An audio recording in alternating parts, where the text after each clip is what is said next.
Life Management Science Labs would like to acknowledge that we live and produce this podcast on the traditional lands of the Wurundjeri people. We'd also like to acknowledge the traditional owners of the lands of our listeners and our international colleagues.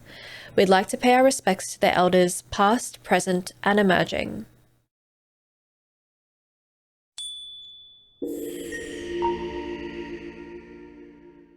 Hello and welcome to Reloscope, the Relationship Science Insights podcast produced by LMSL, the Life Management Science Labs. We are champions in life management science, providing structured insights informed by science and inspired by practice on key aspects of conscious living. Each week we bring you scientific and practical insights on each element with the expert knowledge of professionals in the field. I'm your host, Anthropology. Let's get on with the show. Welcome back to the show. I am joined today by Adam Bode, who is a researcher in interdisciplinary romantic love and human mating, viewing love through an evolutionary framework, which is a lot of words, and I'm sure we're going to understand exactly what that means over the course of today's episode. Adam, welcome to the show. Thanks for having me. I'm really excited to chat today to you about the biology and psychology of romantic love. I'm sure that that's a question that a lot of people are discussing. I'm curious, where is kind of the research at around this? Like, how much do we know and how much do we not know? So the short answer is we know almost nothing about the evolution of romantic love. There was an anthropologist in 1998 who wrote a paper that spoke about independent emotion systems and romantic love being one system that evolved. But there hasn't been a single evolutionary hypothesis tested about romantic love to date. And the focus of my PhD is going to answer some preliminary questions about how romantic love evolved. So we should be getting some answers soon. But at the moment, we know very little. Yeah, for sure. I'm really excited, I guess, for that, the thesis to come. Is it a thesis or a dissertation? I always get them confused. I think. Same thing. I'm excited for the research to come out and see what comes out of that. But we're going to be talking a little bit more about that. Did you want to kind of introduce to our audience, what you do exactly?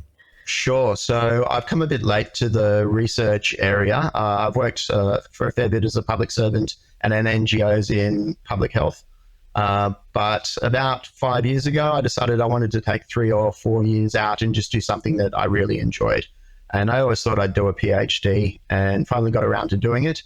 I was thinking about what topics interested me, and I wrote an essay in my undergrad on the biological processes underlying romantic love. And it was absolutely fascinating because it was a mixture of psychology, endocrinology, neuroimaging, and there was not that much written about it, so you could really get your head around it. So I approached a couple of people at some universities here in Canberra, and one of them agreed to take me on. So here I am. Yeah, that's so fascinating. I'm fascinated by how there's very little research done into it, because we all learn about oxytocin and the various hormones that kind of get supposedly are triggered when we experience romantic love or create romantic love. But it'll be interesting to see, what it actually looks like from an evolutionary framework, why we experience love.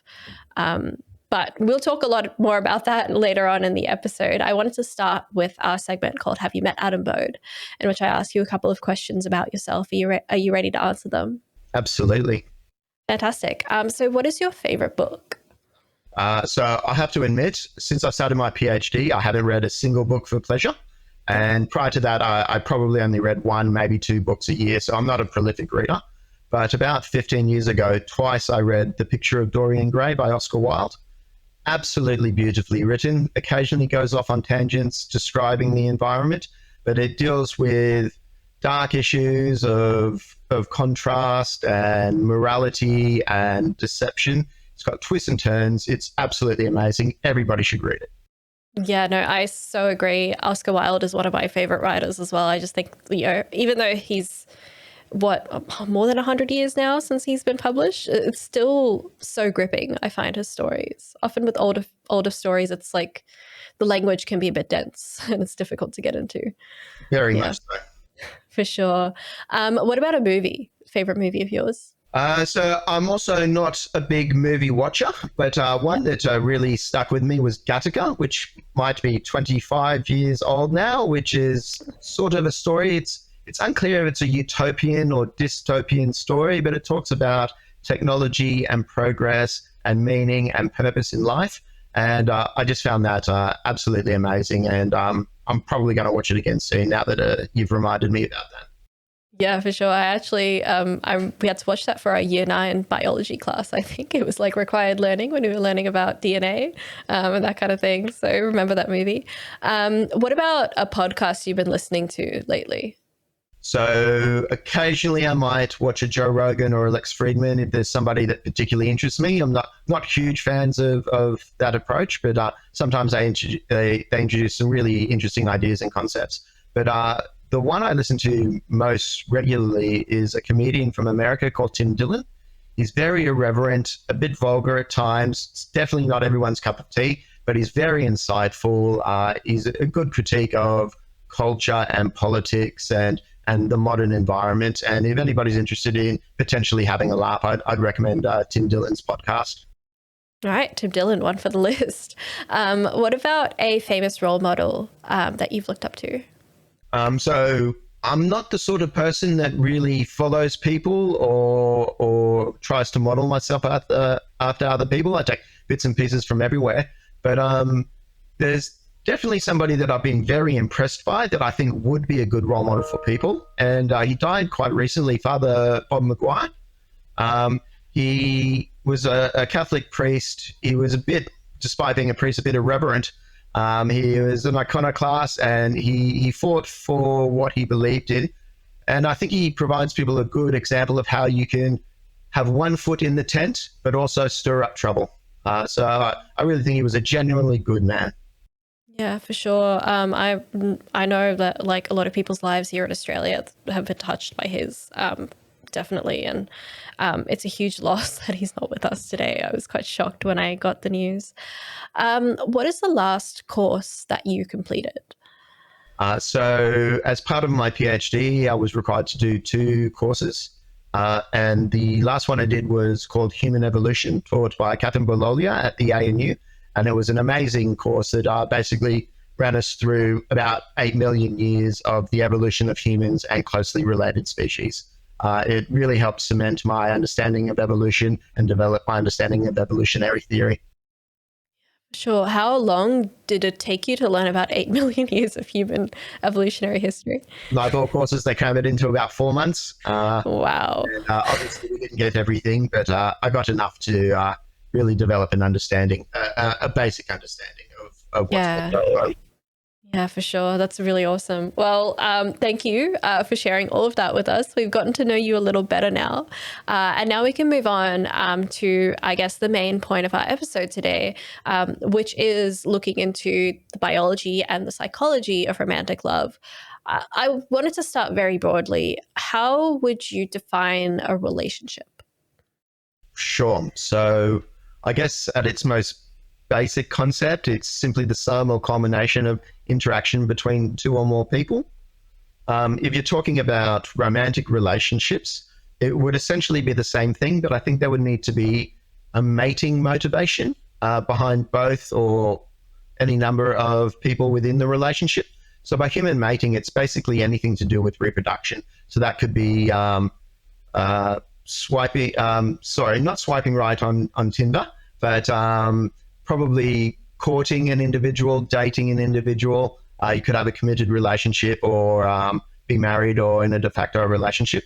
Recently, Phil Kavanagh from the University of Canberra and I developed the Romantic Love Survey 2022.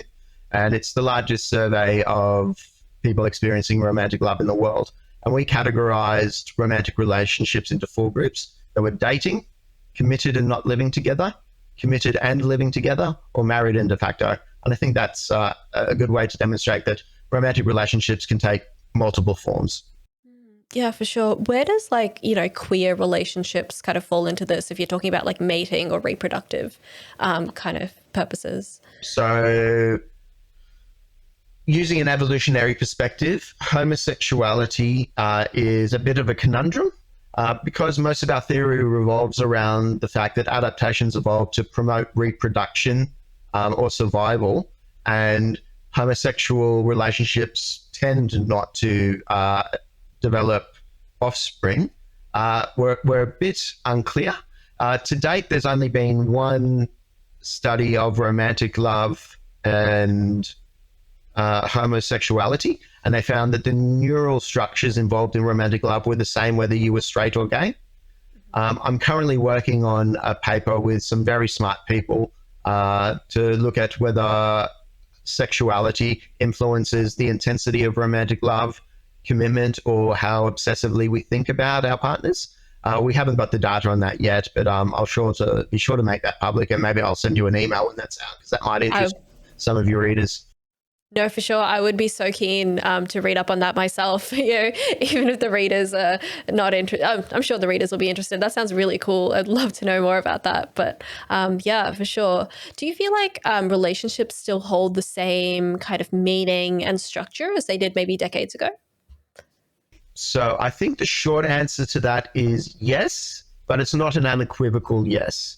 So over the past 60 years, we've seen a number of really significant changes in the way society is structured and functioned, at least in the developed world. So since about the 60s, we've seen this massive increase in the social and economic empowerment of females. And that has fundamentally changed the dynamics when you're looking at relationship formation and maintenance. So now that women are much more independent, in some locations are earning more than men, tend to be more educated than men. Women are increasingly finding fewer and fewer males to be suitable dating partners.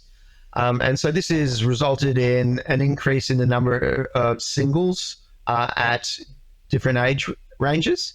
There's also been the advancement of technology. So, I mean, online dating has totally changed the game.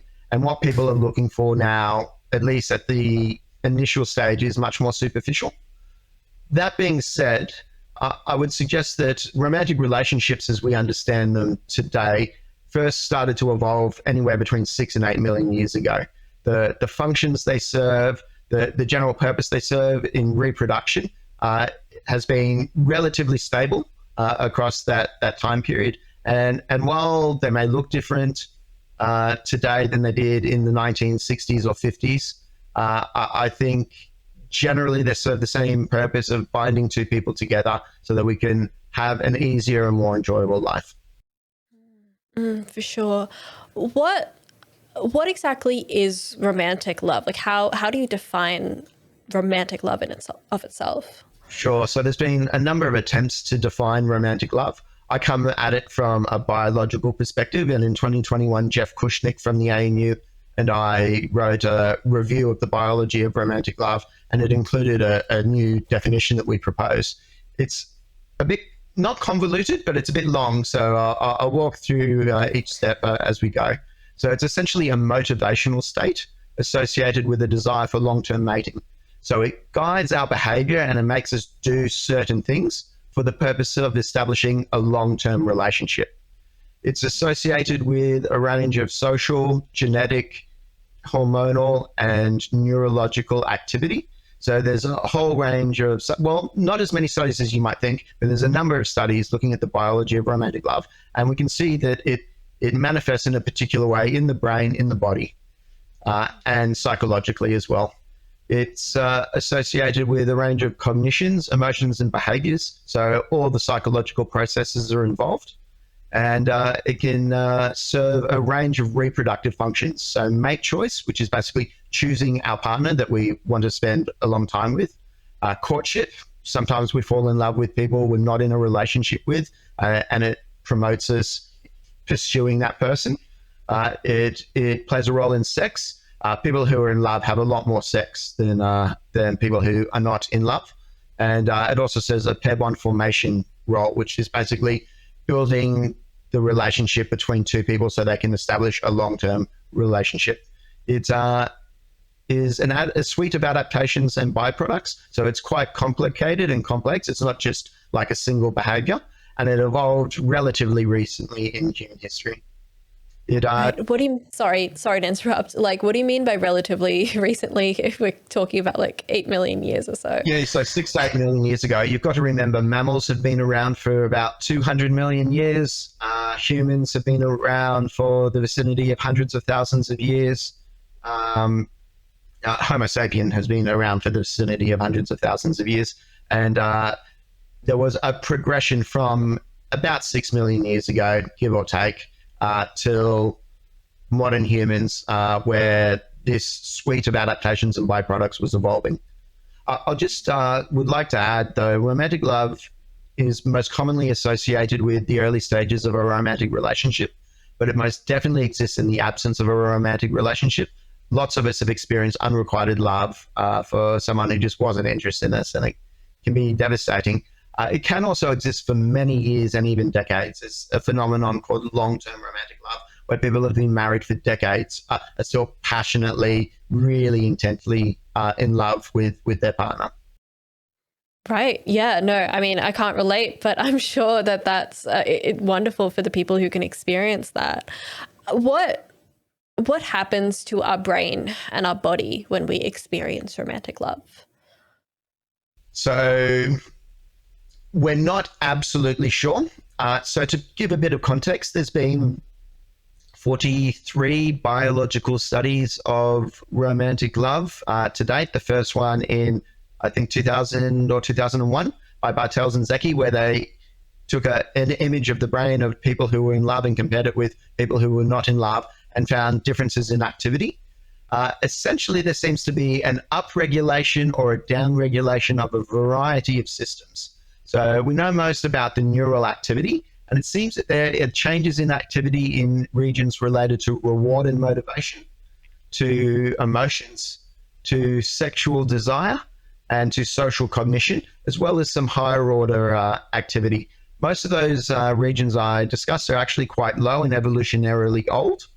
So it has been equated to a drive state like thirst or hunger. I think it's probably far more nuanced than that, but the general sentiment is probably valid.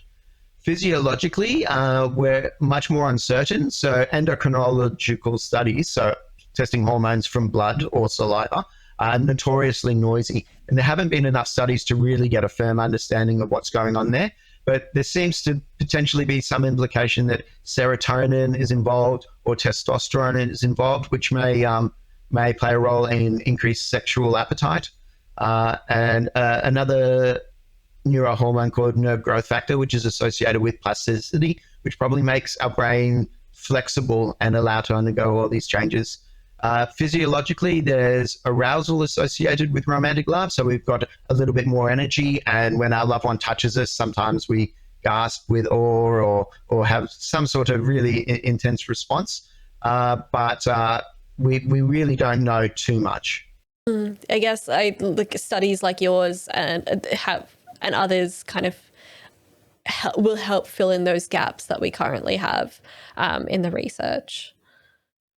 Fingers crossed. A big part of what I'm trying to do is develop theory that's going to guide future research. So while I might not specifically be testing people's blood or imaging people's brains, I am hoping to provide a literature that is going to guide that sort of research in the future. Yeah, for sure. What, and I assume the answer for this is much more complicated than the question is. What are the current evolutionary theories that might explain our capacity for romantic love? Like, what do people think? Why do people think that might be? So there's really only two evolutionary theories of romantic love. And the first was postulated by Helen Fisher in 1998, before a single biological study of romantic love had actually been undertaken. She essentially argued there's three distinct emotion systems: the sex drive, attraction, and attachment. And each of these evolve separately and interact. She argued that attraction system, which was designed to focus our energies on a preferred mating partner, is essentially romantic love. Now, that's 25 years old. It hasn't kept up with the literature. It was pretty simplistic to begin with. So recently, I have advocated for a theory which is called the theory of co-opting mother-infant bonding, which essentially argued that originally what mammals had was love that a mother feels towards their baby. At some point, there was a mutation, and this love that a mother feels towards their baby was replicated. But instead of making us feel love towards our baby, it made us feel love towards a potential romantic partner or a romantic partner. It mixed with a number of other brain activities like sexual desire. And over the spans of millions of years, it evolved into what we currently consider romantic love.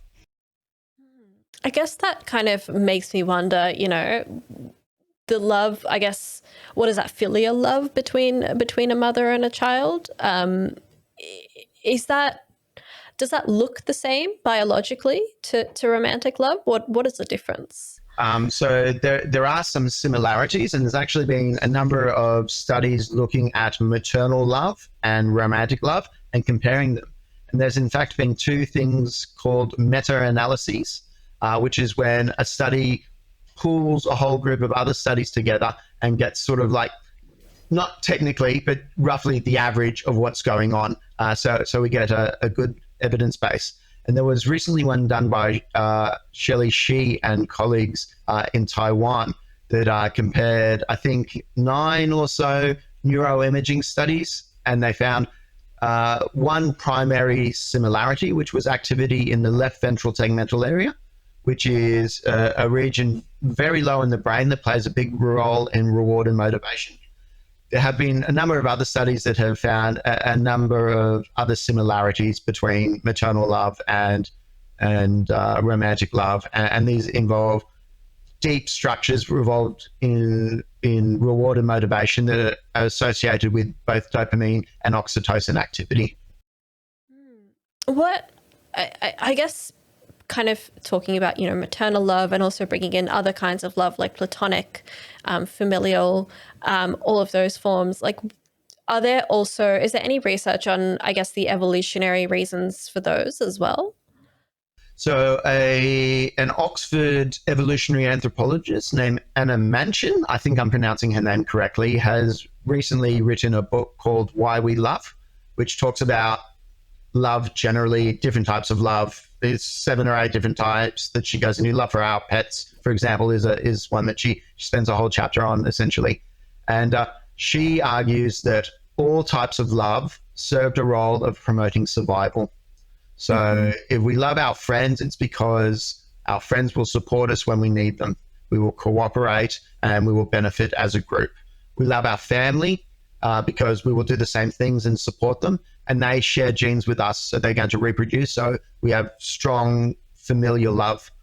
We love our romantic partners because generally it promoted the survival of the mother and of the infant as a fetus and as a newborn. So even dogs. So recently, dogs have become an important feature of human society. And for thousands of years, they played an important role in keeping us safe, perhaps at night, from predators and warning us about things. So all types of love seem to play a role in survival. That kind of reminds me, and this might be outside of the bounds of your research and you might not be aware of it, but do animals also experience romantic love the way humans do? Because you were talking about, how like humans definitely have experienced it. It's kind of evolved during our time on Earth, but do other mammals or perhaps non-mammals also experience romantic love? So you're definitely not the first person to ask me that. And not too long ago, I gave a presentation at the laboratory of a famous researcher named Karen Bales. And I spent 10 minutes talking about whether I thought animals experience romantic love. So essentially, romantic love, one of the functions it serves is pair bond formation. So a pair bond is like a long-term relationship where, like a married couple, they're in a pair bond, for example. There's a number of animals that also create pair bonds. Not very many mammals, about 5% of mammals, about 80% of birds, maybe 90% of birds. So there are animals that establish pair bonds. Only those animals could theoretically experience romantic love. Now, the characteristics of human romantic love, I think, is quite nuanced and probably involves a greater variety and out of necessity specific characteristics. For example, when we reproduce, women are only fertile for a certain period of time each month. So there's a need for sex to occur over very long extended periods of times. Some animals copulate once and they're pregnant and that's it. They come into heat. It's very obvious and that would occur. So in humans, we've got this ongoing sexual desire. So I think there's enough differences between humans and other animals in terms of how our pair bond formation looks that you could argue that romantic love's a uniquely human thing, but there are similar things in other species. That's fascinating. I feel like I could have a whole episode just on like that question alone. You talked a little bit about, the endocrine system and how that tends to, I guess, dominate discussion about romantic love. What exactly, like what hormones are triggered by romantic love I'm not sure which, actually that's a great question, which comes first? Is it the hormones that create the romantic love, or is it kind of the need, the evolutionary need that might trigger those hormones? Like what is it, chicken or the egg, I suppose?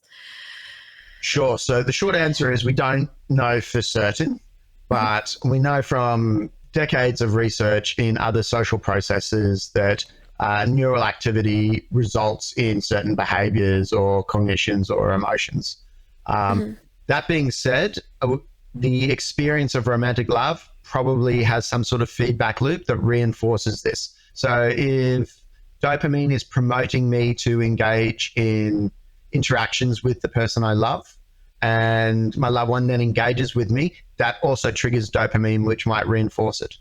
So like I said previously, there's not enough endocrinological studies for us to be really certain about what's going on, but it seems pretty clear that there's three neurotransmitters or neurohormones that are almost certainly involved, well, certainly involved in my opinion, and that is dopamine, oxytocin, and endorphin, which is like a type of opiate that the body creates. And so dopamine plays an important role in reward and motivation and making us engage in pursuit behaviors and that sort of thing. Oxytocin, which has been referred to as the love hormone, which to be quite honest, I don't really like the name of, and I'll explain why momentarily, it is associated with making us prioritize the stimulus from our loved one. So it plays a role in giving everything to do with our loved one a special meaning. We prioritize our loved one. They're the most important person. We pay attention to our loved one. We remember things about our loved one. Oxytocin plays an important role in that. It also seems to play a role in the calming effect of reciprocated romantic relationships that people write poetry about, for example. There's also endorphin, particularly beta endorphin.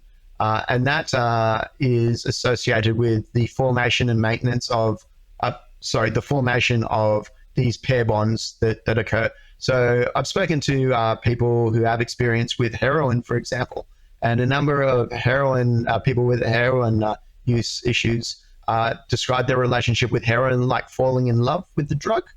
And so we think there's probably very similar mechanisms that are going on in romantic love and drug abuse. And when we break up, I don't know if you've ever experienced a breakup. I've experienced a breakup that was unwanted, and it's absolutely devastating. And that triggers a sort of state akin to a withdrawal from drugs as well. So we know a bit about what's going on, but we're still at the very early stages. And, it's going to take another 50 years to really understand what's going on. Yeah, for sure. I totally agree with, I guess, that idea of a withdrawal. It's like your brain really struggles to kind of readjust to life without a loved one that you've probably lost against your will. So yeah, that makes actually a lot of sense now that you put it that way. I guess my final question is this: we have this concept of like chemistry, chemistry with another person. What is that? Is there any kind of biological or evolutionary explanation for that? Like, does that factor in your studies at all? So I don't look at chemistry. But I know there's a little bit of research around. Thinking about it, I mean, chemistry we can have with a romantic partner or we could have with a friend or a family member. You know, we get along really well. It's basically that sense of a positive social connection. There's a large body of research on interpersonal interaction. And what I suspect is that chemistry is a combination of two factors. It is an ease of interaction. So we find engaging with the person easy to do, and also an attraction component. So we find the interaction appealing and pleasing. So in terms of what causes it, I think there's a lot of luck involved. It's very rare that I have chemistry with someone I go out on a date with, but it does happen. And I'm sorry, I can't really answer too many more questions about that. Yeah, no, that's totally fine. I think that kind of like at least sets a baseline for people to go and look into it further if there is anyone doing research on that out there. But that kind of brings us, I guess, to the end of this main segment of our show, and we might move on now to our practice and habit experiment debrief, where we talk a little bit about how to put what we've discussed into practice. So, Adam, what is a practice that you would do yourself or you would like to recommend to other people to improve, I guess, let's not use the word chemistry, but maybe to tap into their romantic relationship a little bit more? Sure. So I've recently read a paper by some really smart researchers out of the University of Wrocław in Poland that were looking at affectionate touch and love. And they unsurprisingly basically found that the more love you experience for a partner, the more likely you're to engage in affectionate touch. Now, obviously, when you're in love, it's going to motivate you to touch your partner more in an appropriate manner that both of you are happy with. But I suspect, like I mentioned before, there may also be this feedback loop. We know that physical touch is associated with oxytocin activity, probably dopamine and even endorphin activity. So if you're touching your partner regularly in an appropriate manner that both people are happy with, it may help to reinforce those bonds that you've already established or in the process of establishing. Lots of people in the early stages of a romantic relationship are in a giant bear hug most of the time, holding hands, touching each other. It's a wonderful experience, and that tends to decline as a relationship progresses and we fall out of romantic love and experience this other type of love called companionate love, which is less intense and associated with those long-term relationships. But I think, I don't know for certain, but I suspect that increasing physical touch in a pleasant manner is probably beneficial to a relationship. How would you go about that? So like, not to turn, I guess, something so simple into a system, but say you're in kind of that later stage of what you called, I think, the companionate stage of the relationship. Say you're in that part and you're kind of trying to keep things alive and remind your partner that love is still there. You know, how would you go about doing it?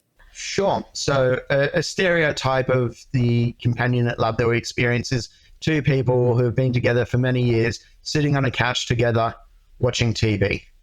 Now, they're sharing an experience, which is probably positive. There's nothing stopping them from just holding hands at the same time. This is a very simple process.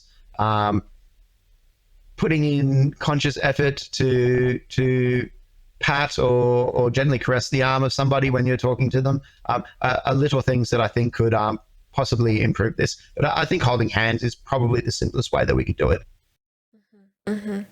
What are some of the challenges with this practice? Why do people stop, I guess, being so physically affectionate with each other? So we don't know for certain, but I suspect it's because we no longer experience romantic love, and romantic love promotes us engaging in that sort of physical interaction.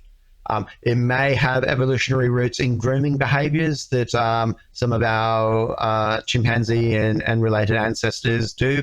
But there's no doubt that physical touch is beneficial, and it does seem to dissipate with length of romantic relationship. Does that is that is that a stereotype, or is it true that we do actually lose or at least experience a decline in romantic love over the course of a relationship? Is that Sure. So the how long romantic love lasts is a question of contention. So the original postulation was that it could last up to about 3 years. That was by an author named Dorothy Tenoff, who wrote a book on the topic in the late 70s. A couple of biological studies have found that 12 to 24 months after initial blood tests, the characteristics associated with romantic love had returned to normal. I've got data from the Romantic Love Survey 2022 that shows a steep fall off in the number of people experiencing romantic love after 2 to 3 years. So generally, romantic love does not last forever.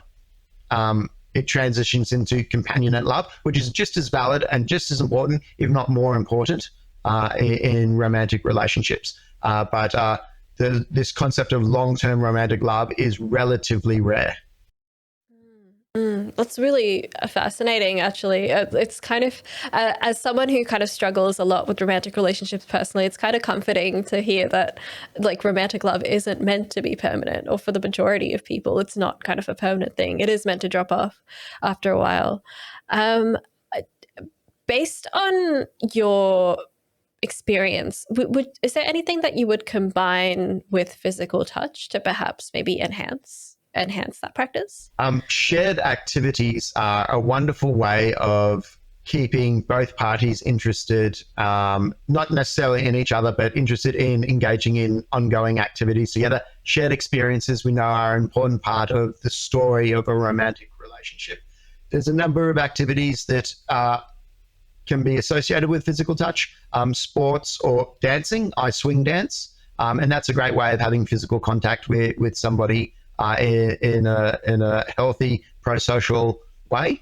I would suggest shared experiences is probably a way to work touch into your relationship. For sure. Well, that kind of brings me to the end of the debriefs. Thank you so much for answering all of that. We've now got a couple of questions from the audience. Are you happy to answer them? Absolutely. Fantastic. So our first question is actually from Aiden, who's in the studio with us today. He's our videographer. Is romantic love real if it's just fueled by hormones or biology? So the short answer to that, I believe, is yes, it is real. It's definitely real. We can measure it in terms of people's thoughts, feelings, and actions. We know that there's particular activity, hormonal or neurotransmitter activity associated with that. And there's a small number of longitudinal studies, those ones that looked at the length of time romantic love lasts, that indicates that there is a causal relationship between the two. It's not just by chance. So romantic love is definitely real. What I will say, and your listeners might find interesting, is that we were discussing different types of love. There's often this idea that people can have love at first sight.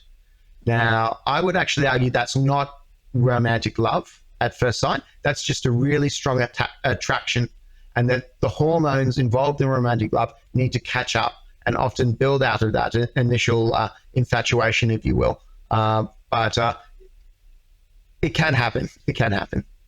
Yeah, I guess that's actually one of the other audience that's related to another audience question, actually, which is, can you divorce romantic love from sexual love? Are they separate? So you can definitely divorce sex from romantic love, and you can definitely divorce sexual desire from romantic love. I argue in one of my papers that's currently under review that sexual desire is one component of romantic love. But we've all experienced lust. Well, maybe we haven't. In fact, I know we haven't, but lots of us have experienced lust for an attractive other that we would like to spend some time with, but we don't have that desire for long-term romantic relationships. Yeah, I guess it's kind of like that initial attraction is kind of very, very different. I'm assuming does it affect different, is it different hormones or different parts of the body or different aspects of your biology that are affected by it as well? Like does that change at all? So there would be overlap. There's actually been very little research on crushes or love at first sight. To my knowledge, I might be wrong, but to my knowledge, there hasn't been a biological study on crushes. So we don't really know what's going on there, but you can assume the same reward and motivation systems associated with romantic love would be active. Perhaps some sexual desire structures would be associated with a crush or love at first sight, but we really don't know. I love that you've kind of like brought up another audience question as well, which is it a myth that crushes can only last for 2 years? So I think that's a misnomer. So I think crushes probably last a lot less time than that. I think romantic love can last 2 years or 3 years. It lasts longer if you're in a romantic relationship than if you are not in a romantic relationship with it. But I think crushes are like the first step in getting the ball rolling. And I know in the past when I've experienced crushes, they certainly haven't lasted 2 years. Once it becomes apparent that person is not interested in me, they tend to subside. What I will say, a point related to that, if you are certain there is no chance with a potential partner, your crush or romantic love will subside more quickly. It's this notion that there's still a chance that sometimes keeps it rolling on. It's kind of like it's unrequited, but it might not necessarily, like it could be different. Like there could be a scenario in which it could be requited that kind of tends to keep it alive. Yep. Yeah, for sure.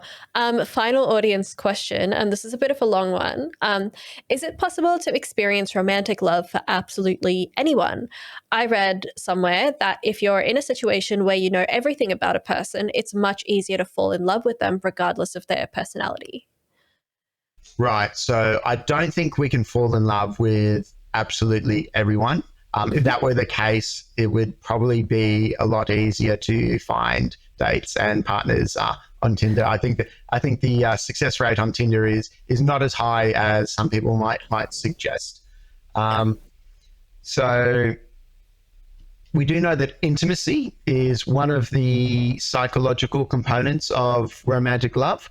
And that's basically the sharing and expression of ideas and knowledge between each other, telling your darkest secrets, your fears, that time you did that really embarrassing thing. We all have some idea of what intimacy is, which can exist in other sorts of relationships as well. But in a romantic relationship seems to be particularly potent. We share almost everything with our romantic partner.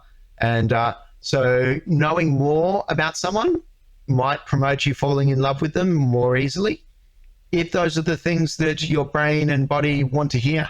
If we're learning negative things about somebody that they turn out to have a horrible personality, it's just going to turn us off. So while intimacy can play a role, I think the subject of your potential affection probably plays as big a role.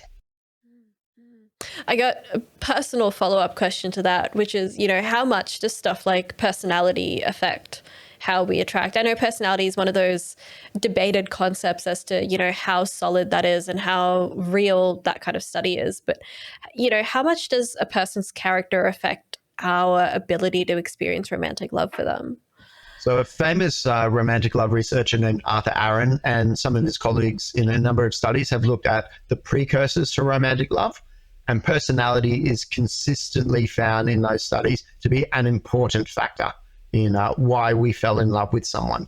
They tend to be backdated studies. So you find people that have already fallen in love, and then you ask them, why did you fall in love with this person? And they will regularly say personality.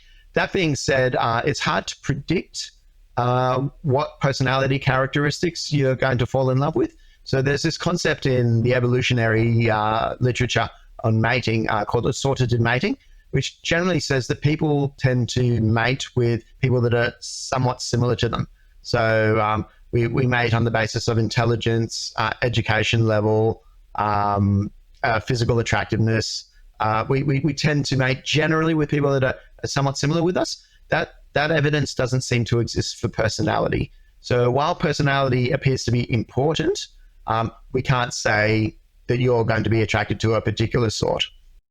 Right, right. Yeah, that makes a lot of sense.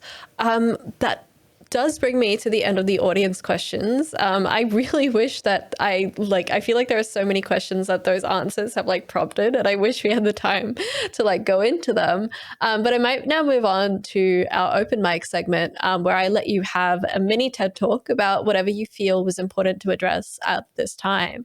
So Adam, what did you have to kind of say during this point? Sure. So I'd just like to let your listeners know that applying an evolutionary lens to modern human behavior is very useful and sometimes very beneficial to understanding how the world works. So I do it in the context of trying to understand romantic love. And applying an evolutionary lens means that the findings can be placed within a context. We understand why things are the way they are and how they got there. You can all apply this in your daily lives. So when a friend acts in a particular way that you don't quite understand, perhaps the question is not, why did they do that? But the question is, why would they have done that in our evolutionary past? So there's this concept called evolutionary mismatch. And that basically says that we evolved our behaviors and our brain and our body in an environment that is totally different to the one that we currently live in. And that means that a lot of the behaviors we engage in today are ideally suited for a different environment. So if from time to time you can think, why would an individual behave this way in an evolutionary context? You can ask, how does it promote reproduction? Or how does it promote survival? And it might give you a little bit of insight into why people are the way they are. Yeah, that's fascinating. Is there, how long does it take us to adapt to new situations? I'm assuming it's a few million years often. Is that? So there's studies from fish that show it can happen in, I think, a few generations. I think for humans, we're talking quite a number of generations. But really all that's required is a mutation or a trait that manifests, or the environment changes, and the people that have a particular trait live longer or are more attractive. With humans, nobody really knows, but we're talking many generations for this to occur. Certainly, we haven't evolved much, if at all, in the last 1,000 years or so. Yeah, wow, that's so fascinating. Again, I could talk about this for hours, but I feel like this is kind of the reasonable conclusion of our episode today. Where can people find you? Sure. So I've got a website. It's adambode.net, ADAMBODE.net. And I've just got a little blurb about myself, as well as information about the data set I've collected. And basically, if you want to get in contact with me, you can send me an email, or I'm also on Twitter. It's Adam Bode 4. Yeah, for sure. And once your, research is published, where is that going to be? Is that going to be available by the university or? Sure. So science is a peculiar environment, and a lot of the research that I have can't be just posted on the internet because there's copyright issues. But I will have a list of all the studies on my website as they come out. And if anybody wants a copy of that, they can email me and I can send them a copy. That's not a problem at all. Yeah, absolutely. Well, I'm fascinated to read those studies as well when it's done. And I've had such a lovely time talking to you. I feel like it's not often that, especially on this show, things get very sciencey, but I always enjoy when it does. So I've had a great time. Thank you so much. It was fun. Thank you. You've been listening to Reloscope, the Relationship Science Insights podcast produced by LMSL, the Life Management Science Labs. For more episodes like this from 10 different life management perspectives, search LMSL on YouTube, Google Podcasts, Apple Podcasts, and Spotify, or wherever you find your podcasts, so you can get updated on everything we have to offer. We have a wide range of topics readily available for you to check out. If you enjoyed this episode, please consider rating our show, sharing it, and subscribing to our channel, as it helps us grow and bring you more quality resources. More of our work can be found at re.lmsl.net, where you can join our movement. I'm Untitled Chapter. Thanks for tuning in.